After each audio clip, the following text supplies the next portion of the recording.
जय माता दी दोस्तों, आप सभी को हरियाली तीज के पर्व की हार्दिक शुभकामनाएं। दोस्तों, इस साल हरियाली तीज का व्रत 27 जुलाई 2025 दिन रविवार को रखा जाएगा। और अगर आप हरियाली तीज का व्रत रखने की सोच रही हैं तो उसे रखने से पहले आपको हरियाली तीज व्रत में खाना पीना, उसके नियम क्या हैं, इसको जानना बेहद ही ज़रूरी होता है। आपको बता दें कि सावन की हरियाली तीज में शास्त्रों को करवा चौथ के जैसा ही महत्व दिया गया है, क्योंकि ये व्रत सुहागिन महिलाओं के लिए अखंड सौभाग्य की प्राप्ति करवाने वाला व्रत है। यदि सुहागिन महिला इस व्रत को रखती है तो उनके पति की आयु लंबी होती है, साथ ही साथ उन्हें सुखद वैवाहिक जीवन का आशीर्वाद मिलता है। वहीं कोई कुंवारी लड़की यदि इस व्रत को रखती है तो उसे अच्छे घर और वर की प्राप्ति होती है। तो आइए जानते हैं कि हरियाली तीज के व्रत में क्या खाना चाहिए और क्या नहीं खाना चाहिए, क्योंकि ऐसी बहुत सी चीज़ें हैं जिनको इस व्रत में खाने से व्रत जाने अनजाने खंडित हो सकता है। आपको बता दें कि वैसे तो हरियाली तीज का व्रत निर्जल और निराहार किया जाता है, यानी बिना पानी पिए और बिना कुछ भी खाए। लेकिन जो लोग शारीरिक रूप से अस्वस्थ हैं तो वह इस व्रत को फलाहार करके भी कर सकती हैं। वैसे कुछ क्षेत्रों में महिलाएं फलाहार करके भी इस व्रत को करती हैं, या कुछ जगह पर सिर्फ पूजा करने तक ही निर्जला उपवास किया जाता है। उसके बाद सात्विक या फलाहारी भोजन कर लिया जाता है। वैसे ये व्रत सूर्योदय से शुरू होकर अगले दिन सूर्योदय तक चलता है।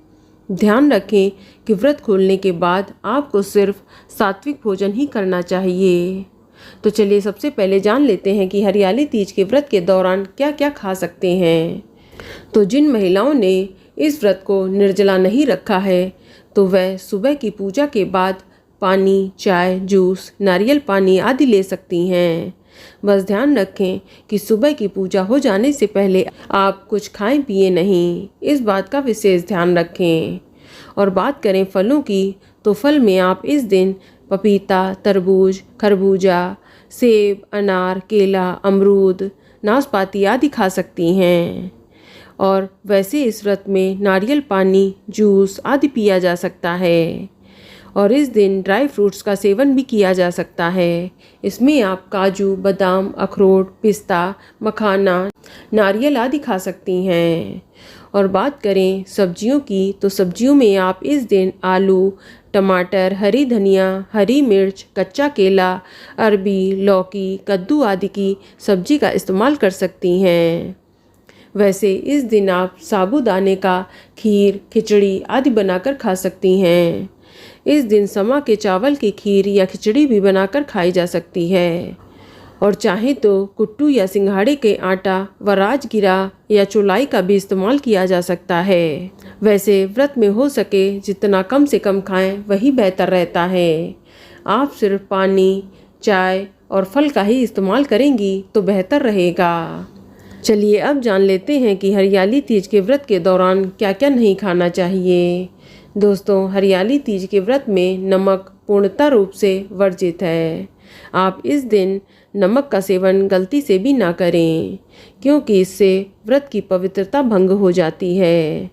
हरियाली तीज के दिन अधिकतर महिलाएं निर्जला व्रत रखती हैं या फिर फलाहार करती हैं। इस दिन व्रती महिला को नमक का सेवन नहीं करना है। यदि कोई अस्वस्थ है या कोई हेल्थ इशू है, बीपी की प्रॉब्लम है, तो फिर वह सेंधा नमक का इस्तेमाल कर सकती है। इसके अलावा इस दिन बहुत ज़्यादा तला भुना या मसालेदार चीज़ों के खाने से बचना चाहिए। हरियाली तीज के व्रत में प्याज, लहसुन जैसे तामसिक पदार्थों का सेवन भी नहीं करना चाहिए। तामसिक भोजन मन में विकार और चंचलता उत्पन्न करता है। इस दिन सात्विकता और शुद्धता बनाए रखें। इसके अलावा व्रत के दिन मांस, मछली, अंडा या किसी भी प्रकार के मांसाहारी भोजन का सेवन पूर्णतः निषेध होता है। साथ ही किसी भी प्रकार का नशा भी नहीं करना चाहिए। इसके अलावा हरियाली तीज के दिन बासी रखा हुआ रात का भोजन नहीं करना चाहिए। और ना ही किसी दूसरे के घर से आया हुआ भोजन आदि करना चाहिए। इस बात का आप विशेष ध्यान रखें। हरियाली तीज के व्रत में व्रती महिला को विशेष रूप से संयम, शुद्धता और श्रद्धा के साथ व्रत के नियमों का पालन करना जरूरी है। तो दोस्तों, ये जानकारी आपको अच्छी लगी तो कमेंट में जय माता दी जरूर लिखें, और अगर आपका कोई सवाल है तो उसे कमेंट बॉक्स में अवश्य पूछ लें। और इस वीडियो को लाइक करें, शेयर करें और साथ ही साथ चैनल को सब्सक्राइब करें। धन्यवाद।